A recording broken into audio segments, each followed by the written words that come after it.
नमस्कार, स्वागत है। आप देख रहे हैं इंडिया न्यूज पंजाब। मैं हूं दीपिका नेगी। चलिए फटाफट अंदाज में खबरों का रुख करते हैं। प्रधानमंत्री नरेंद्र मोदी ने मन की बात कार्यक्रम के जरिए देश को संबोधित किया और देशवासियों को विजयदशमी की शुभकामनाएं दी।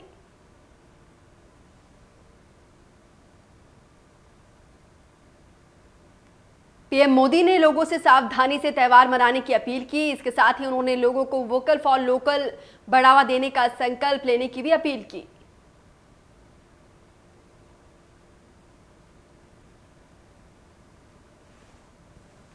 इस दौरान पीएम मोदी ने लोगों से देश के वीर जवानों के लिए घर में एक दिया जलाने की अपील की।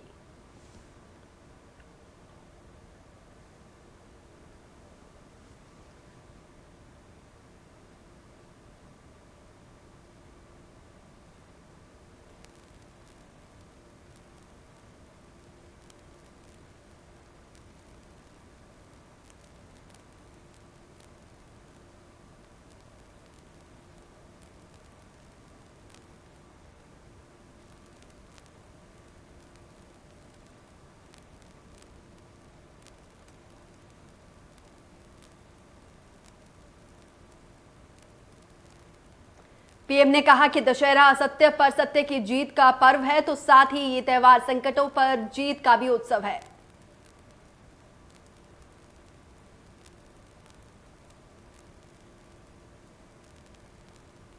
पीएम मोदी ने लोगों से एक बार फिर से अपील की है कि वो त्योहारों के दौरान सामाजिक दूरी का पालन करें।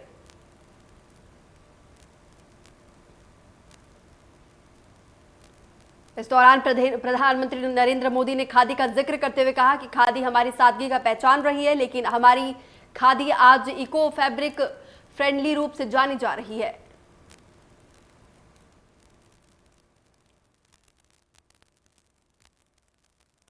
प्रधानमंत्री ने लौह पुरुष सरदार वल्लभ भाई पटेल को भी याद किया और उनके सेंस ऑफ ह्यूमर को याद किया।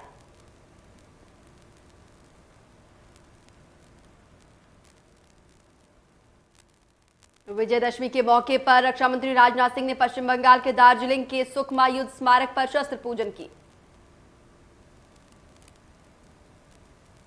इस मौके पर राजनाथ सिंह ने कहा कि भारत चाहता है चीन और भारत के बीच शांति बनी रहे और तनाव खत्म हो जाए।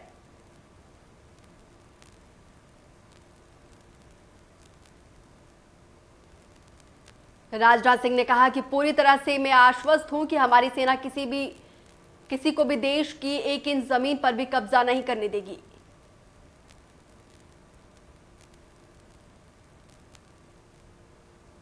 कोरोना संकट के बीच देश भर में विजयदशमी की धूम। बुराई पर अच्छाई का जीत का प्रतीक है विजयदशमी।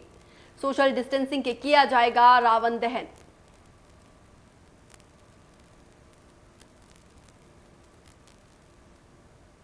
प्रधानमंत्री नरेंद्र मोदी ने ट्वीट कर देशवासियों को महानवमी की शुभकामनाएं दी और पीएम ने कहा कि आप सभी को मां सिद्धिदात्री के आशीर्वाद से हर किसी को अपने कार्यों में सिद्धि प्राप्त हो।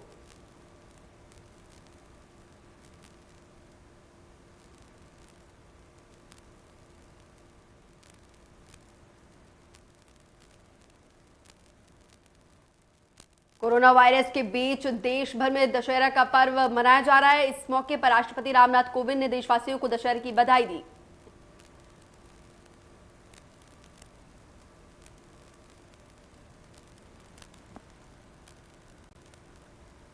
विजयदशमी के मौके पर आरएसएस के प्रमुख मोहन भागवत ने कोरोना महामारी से निपटने के लिए नरेंद्र मोदी के प्रयासों की सराहना की।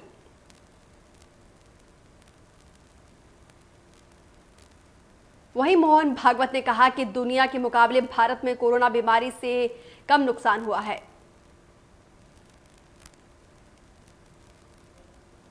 नागपुर स्थित संघ मुख्यालय में संघ के कार्यकर्ताओं को संबोधित करते हुए मोहन भागवत ने कहा कि विश्व के अन्य देशों की तुलना में हमारा भारत संकट की इस परिस्थिति में अच्छे प्रकार से खड़ा है।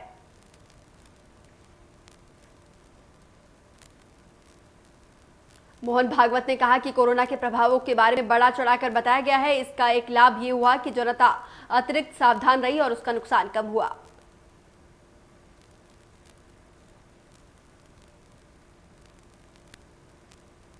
सीएम कैप्टन अमरिंदर ने दशहरा के अवसर पर शाही शहर पटियाला को सौगात देते हुए 4 बड़े प्रोजेक्ट का शिलान्यास किया। इस दौरान सीएम के साथ कार्यक्रम में कांग्रेस के कई नेता भी मौजूद रहे। सीएम कैप्टन ने पटियाला को स्पोर्ट्स यूनिवर्सिटी, नया बस स्टैंड समेत शहरी विकास कार्यों का शिलान्यास किया।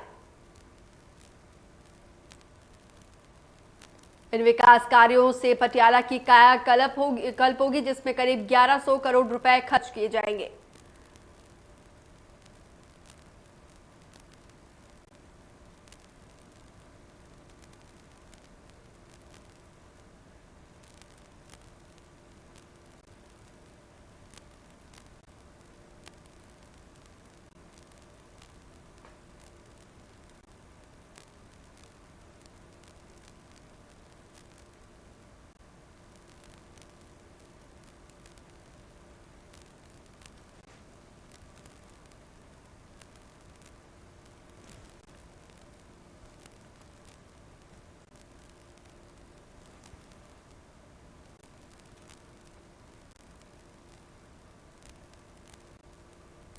सीएम कैप्टन अमरिंदर ने ऐतिहासिक किला मुबारक के आसपास बनाई जाने वाली हेरिटेज स्ट्रीट के निर्माण कार्य का भी उद्घाटन किया। पटियाला के लोगों के लिए एक महत्वपूर्ण नहर आधारित जलापूर्ति परियोजना 24x7 का शुभारंभ किया।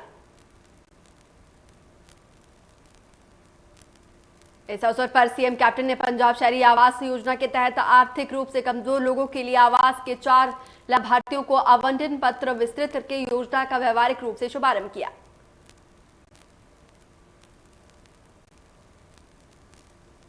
वहीं सीएम कैप्टन ने बीजेपी और अकाली दल पर निशाना साधा और कहा कि बिल पास होने के बाद अकाली दल ने बीजेपी से गठबंधन तोड़ दिया था।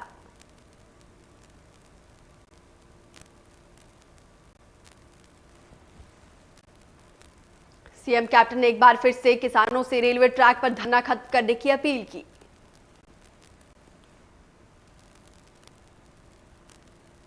सीएम अमरिंदर ने कहा कि अगर प्रदर्शनकारी किसान रेलवे ट्रैक पर नहीं हटे तो पंजाब में 3 दिन के अंदर कोयला खत्म हो जाएगा।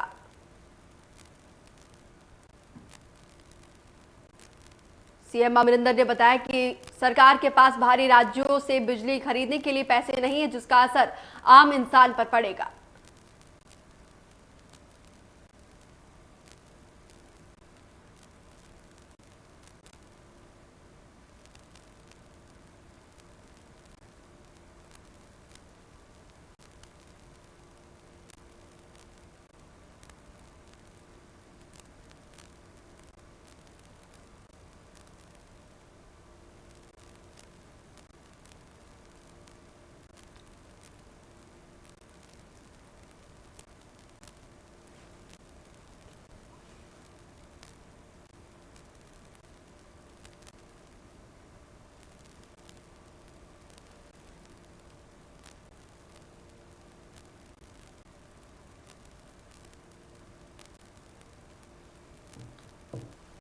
बठिंडा में वित्त मंत्री मनप्रीत सिंह बादल ने प्राइवेट कॉटन फैक्ट्री पर लगने वाले 2% मार्केट कमेटी टैक्स को घटाकर 1% कर दिया।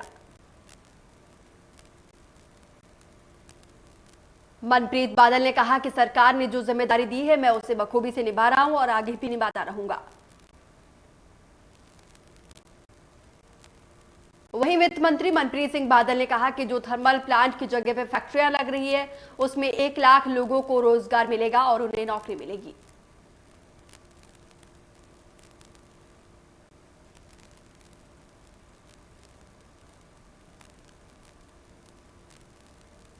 शिरोमणि अकाली दल डेमोक्रेटिक के नेता परमिंदर सिंह ढींसा ने संगरूर के अनाज मंडी पहुंचे और वहां पे मंडियों का जायजा लिया। मीडिया से मुखातिब होते हुए परमिंदर सिंह ढींसा ने बताया कि मंडी में काम की रफ्तार बहुत धीमी है और आने वाले समय में मंडियों में धान की फसल दुगनी होने वाली है और संभालने की कोई व्यवस्था नहीं है।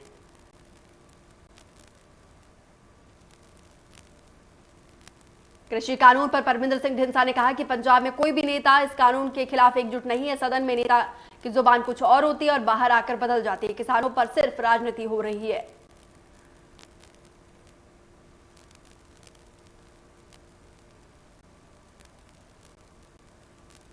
शिरोमणि अकाली दल के वरिष्ठ नेता सिकंदर सिंह मलूका ने बठिंडा में कृषि सुधार कानून के खिलाफ पुतला फूंका और बठिंडा थर्मल प्लांट को पंजाब सरकार की ओर से प्राइवेट कंपनी को बेचने पर प्राइवेट कंपनी का भी पुतला फूंक कर गुस्सा जाहिर किया।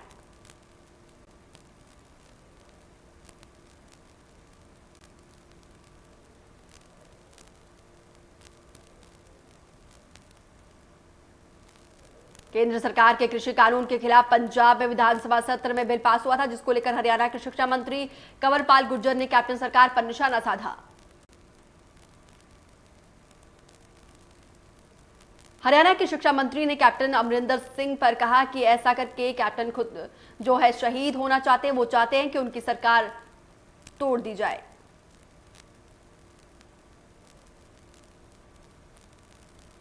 पोस्ट मैट्रिक स्कॉलरशिप घोटाले को लेकर पंजाब के कैबिनेट मंत्री साधु सिंह धर्मसोत की मुश्किलें बढ़ती जा रही हैं। विपक्ष घोटाले को लेकर मंत्री धर्मसोत से इस्तीफे और सीबीआई जांच की मांग पर अड़ा हुआ है।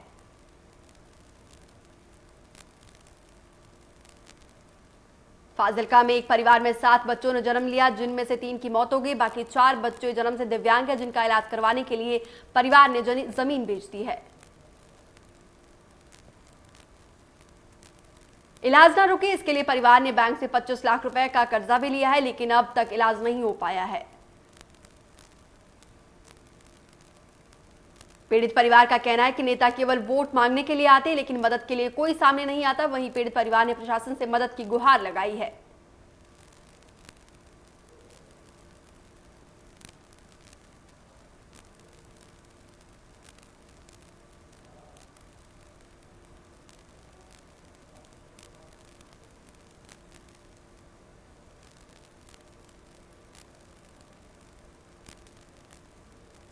मोगा में दशहरा कमेटी ने सादगी से दशहरा मनाया और लोगों ने भी कोरोना नियमों का पूरी तरह से पालन किया। इस मौके पर रावण, कुंभकर्ण और मेघनाथ के पुतले बिना पटाखे के जलाए गए।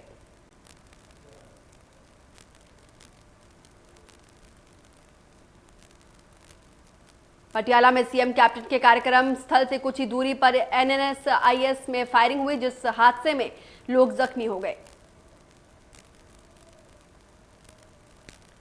वहीं सूचना मिलने पर मौके पर पहुंची पुलिस ने मामला दर्ज किया और जांच शुरू कर दी और घायलों को राजेंद्र अस्पताल में भर्ती करवाया।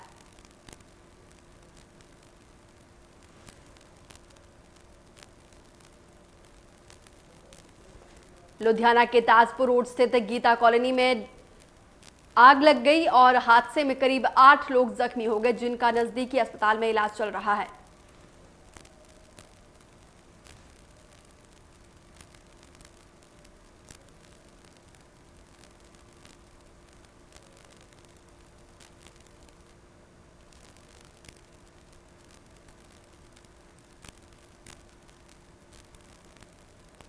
डाइंग फैक्ट्री में विस्फोट इतना भयानक था कि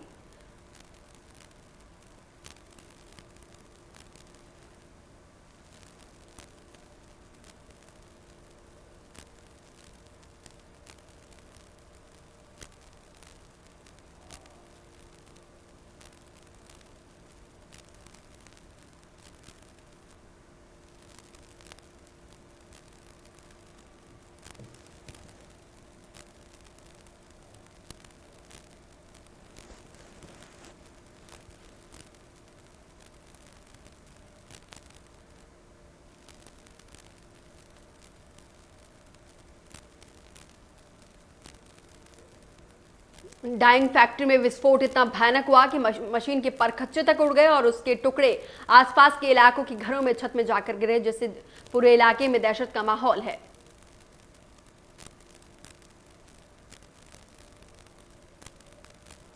केंद्रीय राज्य मंत्री ओम प्रकाश ने होशियारपुर में पीड़ित परिवार से मुलाकात की और पीड़ित परिवार को ढाढ़स बढ़ाया।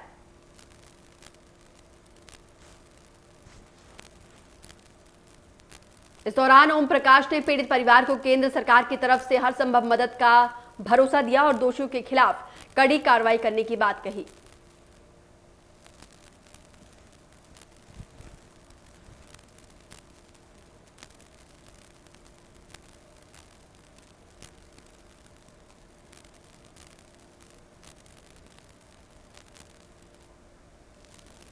वहीं अकाली दल के वरिष्ठ नेता बीबी जागीर कौर और पूर्व कैबिनेट मंत्री पंजाब के गुलजार सिंह रानके ने भी पीड़ित परिवार से मुलाकात की और शोक व्यक्त किया।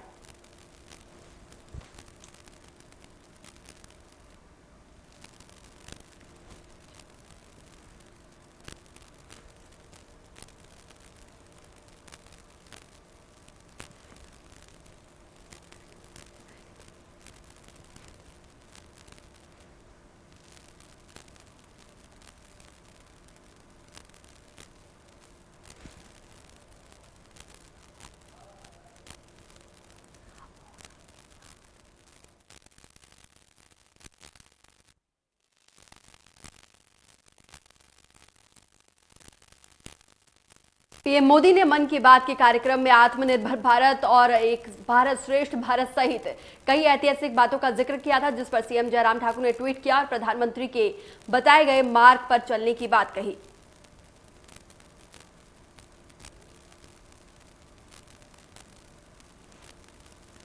सीएम जयराम ठाकुर ने कहा कि प्रधानमंत्री के प्रतिभावान नागरिक और शख्सियत के उत्कृष्ट कार्यों से हमें अवगत करवाया और हमें उनके बताए गए मार्ग पर चलना चाहिए।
रघुनाथ जी के श्रृंगार के साथ पूजा अर्चना की गई।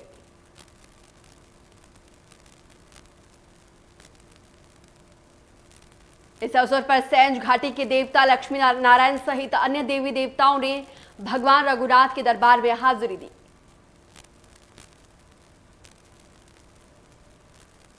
देवी हिडिंबा के रघुनाथ मंदिर पहुंचने पर राज परिवार के सदस्यों ने माता हिडिंबा का भव्य स्वागत किया।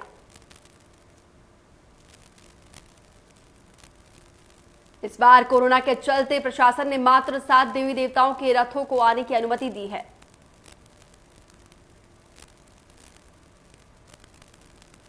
वहीं भगवान रघुनाथ के मंदिर में दर्शन करने के लिए पहुंचे श्रद्धालुओं का कहना है कि पहली बार ऐसे देखने को मिला है कि दशहरा के उत्सव में ढालपुर मैदान सूना पड़ा है।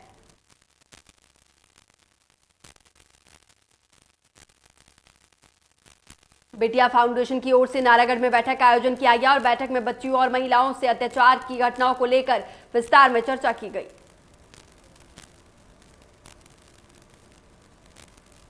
बिटिया फाउंडेशन की राष्ट्रीय अध्यक्ष ने कहा कि बिटिया फाउंडेशन प्रदेश में 15 सालों से काम कर रही है और हर जिले में बिटिया फाउंडेशन के दफ्तर खोले गए हैं जो पीड़ित बच्चियों और महिलाओं की मदद के लिए तत्पर है। फाउंडेशन का कहना है कि महिला से अत्याचार और घटनाओं को बर्दाश्त नहीं किया जाएगा और दोषियों के खिलाफ सख्त कार्रवाई की जाएगी। इस दौरान सरकार से बच्चियों और महिलाओं की सुरक्षा को बढ़ाने की अपील की।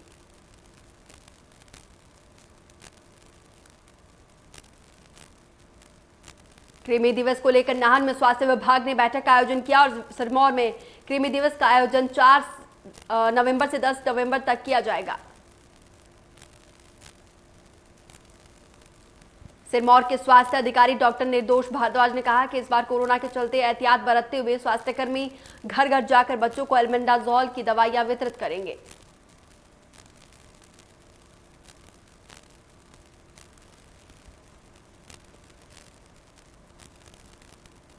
हिमाचल प्रदेश पुलिस महानिदेशक संजय कुंडू ने दशहरा के उत्सव पर माता श्री नैना देवी के मंदिर में दर्शन किए और व्यवस्थाओं का जायजा लिया।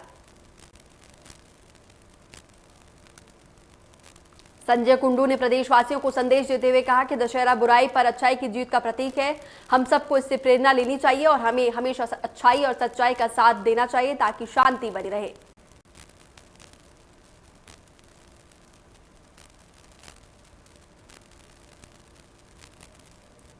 ऊना में राष्ट्रीय स्वयंसेवक संघ ने विजयदशमी के पर्व को सादगी से मनाया और जिले में तय किए गए 160 मंडलों में शस्त्र पूजन का आयोजन किया।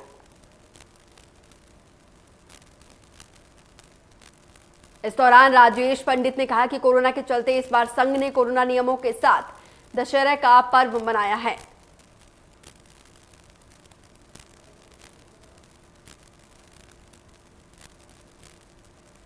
रामलीला कमेटी ऊना ने दशहरा मेला आंशिक रूप से मनाने का फैसला लिया है और इस बार रावण, मेघनाथ और कुंभकर्ण के साथ कोरोना के पुतले का भी दहन करने का फैसला किया है।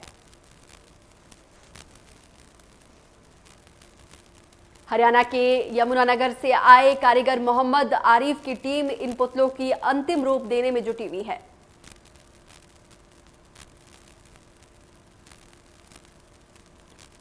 महिला और दलित उत्पीड़न मामले को लेकर अखिल भारतीय कांग्रेस कमेटी विरोध दिवस मनाया है और इस दौरान केंद्र और यूपी सरकार के खिलाफ विरोध जाहिर किया।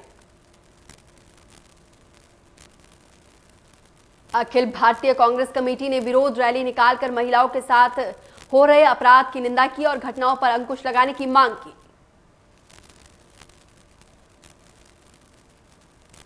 शिमला शहरी कांग्रेस के अध्यक्ष जितेंद्र चौधरी ने बताया कि देश में पिछले कुछ दिनों में महिलाओं और दलित के साथ उत्पीड़न के मामले में इजाफा हुआ है, जिसकी वजह से प्रदर्शन किया जा रहा है।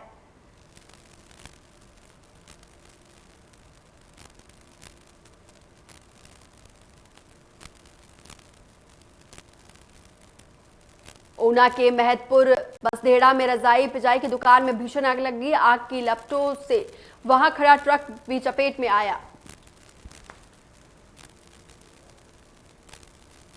आग लगने से लाखों का सामान जलकर खाक हो गया। वहीं सूचना मिलने पर मौके पर पहुंची दमकल की गाड़ियों ने कड़ी मशक्कत के बाद आग पर काबू पाया।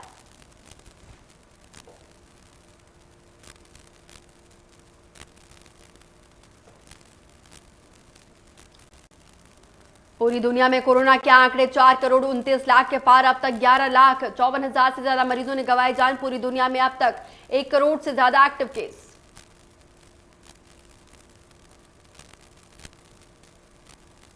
अमेरिका में कोरोना ने जमकर मचाई तबाही। कुल मरीजों का आंकड़ा 88,27,000 के पार। अब तक 57,41,000 से ज्यादा मरीज रिकवर। कोरोना के मामले में पूरी दुनिया में तीसरे नंबर पर है ब्राजील। अब तक 1,56,000 से ज्यादा मरीज कोरोना के चलते गंवाई जान। कुल मरीजों का आंकड़ा 53,81,000 के पार। रूस में कोरोना मरीजों की संख्या में लगातार हो रहा है इजाफा। कुल मरीजों का आंकड़ा 14 लाख के पार। अब भी 3,40,000 से ज्यादा एक्टिव केस।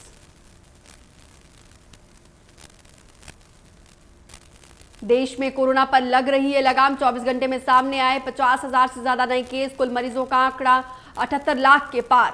अब भी 70,75,000 से ज्यादा मरीज रिकवर।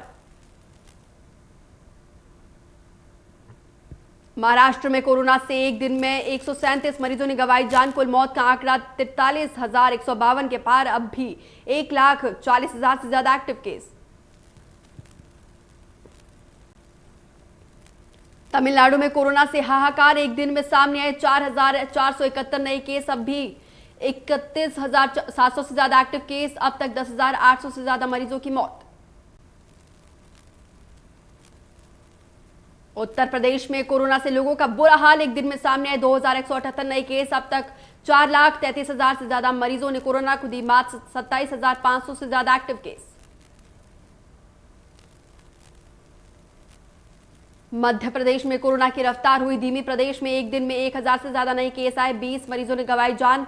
अब तक 1,66,000 से ज्यादा मरीज संक्रमित। छत्तीसगढ़ में तेजी से बढ़ रही रिकवरी रेट। एक दिन में सामने आए 2,000 से ज्यादा नए केस। 1,74,000 से ज्यादा मरीज संक्रमित। राजस्थान में कोरोना से 17,000 से ज्यादा मरीज एक्टिव। एक दिन में 1,852 नए केस आए। मरीजों का आंकड़ा 1,84,000 के पार। दिल्ली में लगातार बढ़ रहा कोरोना संक्रमण का केस। 24 घंटे में सामने आए 4,116 नए केस। 36 मरीजों ने गंवाई जान। 26,000 से ज्यादा एक्टिव केस। हरियाणा में कोरोना मरीजों का आंकड़ा 1,57,000 के पार। 24 घंटे में 1,299 नए केस आए। 12 मरीजों ने गंवाई जान। एक्टिव केस 10,000 के पार। पंजाब में 24 घंटे में सामने आए 483 नए केस। 12 मरीजों ने गंवाई जान।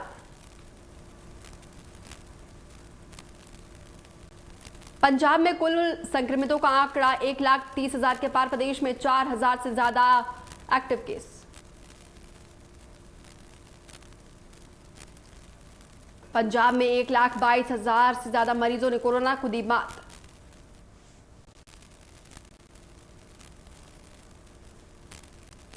हिमाचल प्रदेश में कोरोना का कहर जारी है। 24 घंटे में कोरोना के 173 नए केस सामने आए हैं। हिमाचल प्रदेश में कुल संक्रमितों का आंकड़ा 20,000 के पार पहुंचा है, वहीं 2,605 से ज्यादा एक्टिव केस।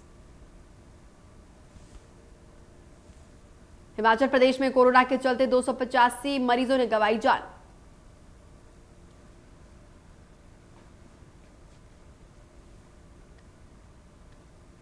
इस बुलेटिन में फिलहाल मेरे साथ इतना ही, लेकिन पंजाब की तमाम बड़ी खबरों को जानने के लिए आप हमारे फेसबुक पेज और यूट्यूब को सब्सक्राइब करें।